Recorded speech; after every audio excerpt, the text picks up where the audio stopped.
ഈ പാവം കുട്ടി കുളിച്ചുകൊണ്ടിരിക്കുകയായിരുന്നു. അപ്പോഴാണ് പെട്ടെന്ന് 2 തെമ്മാടികൾ ബാത്തബിലേക്ക് വന്ന് അവനെ പരിഹസിക്കാൻ തുടങ്ങിയത്. എന്നാൽ ആ ഹൈസ്കൂൾ വിദ്യാർത്ഥി സത്യത്തിൽ ഒരു മാഫിയ ഡോൺ ആണെന്ന് അവരറിഞ്ഞില്ല.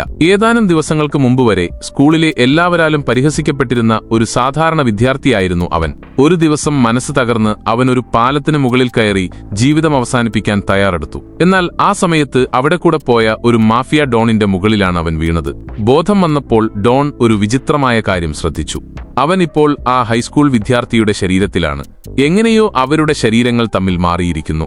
കണ്ണാടിയിൽ തന്റെ രൂപം കാണുന്നതുവരെ അത് വെറും തോന്നലാണെന്നാണ് അവൻ കരുതിയത്. അവന് അത് വിശ്വസിക്കാനായില്ല.